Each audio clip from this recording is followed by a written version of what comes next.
everybody, it's your girl Nina Soul, and I'm here with my friend, Tala IODG. and we're just having a candid conversation about family, the umbrella, the household. So, don't forget to share, like, and subscribe. All right?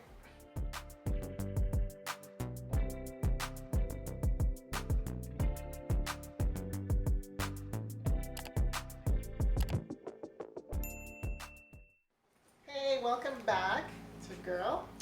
And we are just talking, having a conversation about being mothers in today's society and the roles that we've been playing, because we've been both mother, father, auntie, uncle. Worn many hats, chef, educator, you name it. And that's the thing with being a woman in today's society. We're not just woman, mother, provider. We're nurturers. We have so many hats, so many roles to fulfill. Yes.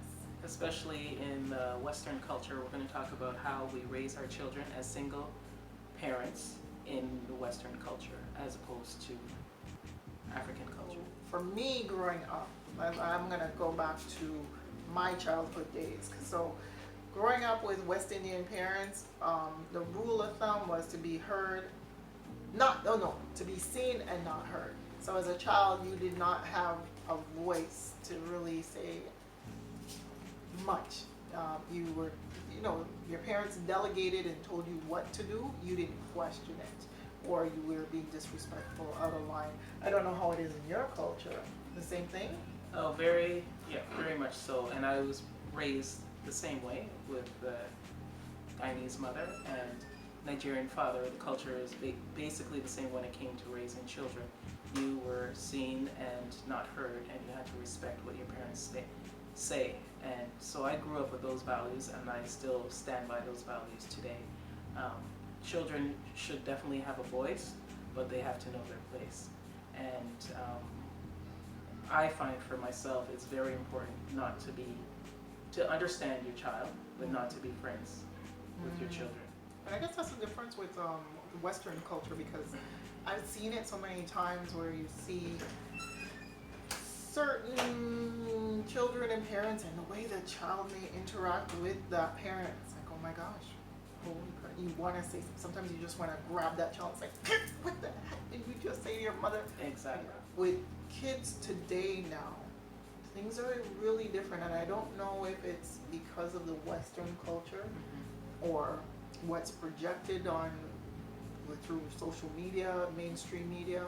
What's your take on what's so different now, considering we're still West Indian parents in now this Western culture? Well, it has a lot to do with exactly what you said. Western culture, the culture is like anything goes.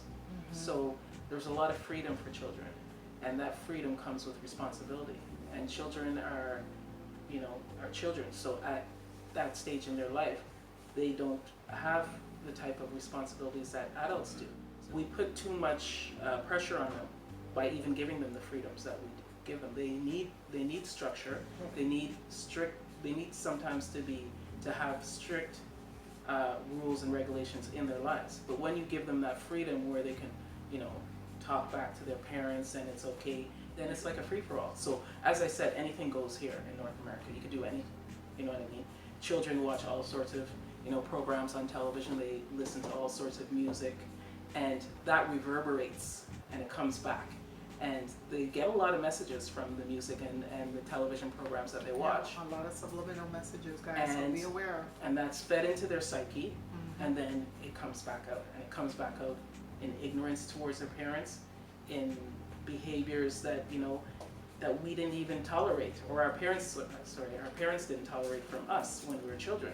They would just put us in our place right off the bat and just say, whatever goes in my house is what you have to follow. That's true.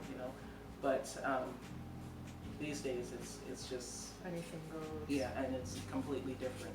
We'd like to get feedback from you. What do you feel is wrong in today's society, today's culture?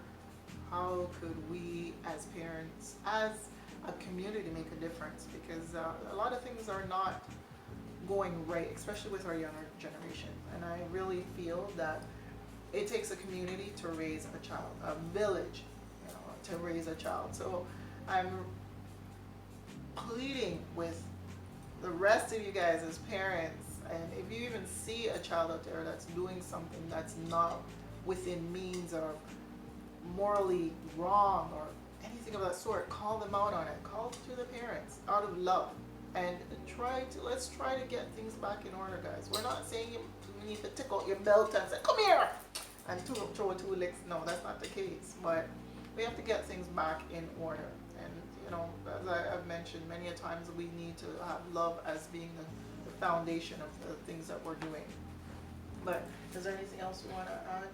Well, I think I know it's important for us to get back to our culture, to our roots, and that's where we're going to find the structure. That's where we're going to understand, you know, who we are, because a lot of it is fallen away because we're coming from a place where we don't really know our roots, know who we are, and we're trying to find ourselves. And because there's so much separation in the Black family, we don't have that unit, that family unit that is so important to our families. Oh yes. You know, it's so important for us to understand our culture and to get back to it and get into the roots of it, because it brings us to a higher level spiritually, and our foundation and our basis is spiritual. You know, God first, everything else is secondary. Yes. You know, so that's so important for us. You know? Open books, start reading, start being curious, start learning about who you are. Lots of research. Yes, a lot. Dig deep Yeah. within your spirit, within your soul, and within Google. Google too. But you know what? It's true. There's a lot of times, and I'm pretty sure many of us have had this nagging sense of something's not right, or this sense of, oh, there's something more that I'm supposed to do. And a lot of times I refer to it as knowing your purpose. But it's really about trying to find yourself and finding who you are in this world and just connecting. So do your research, guys. Do it. This is the only way things are gonna come together, amalgamate. But thank you, Tala. Well said. Woo! Well, peace. Thank you for having me. Want to give you peace, love, and blessings like always, and just trying to elevate you to another level, educate you in whichever way I can, whichever we can. So again, Nina Soul from Soul Reaction, giving you peace, love, and blessings. Tala Adiji, love and peace. Thank you.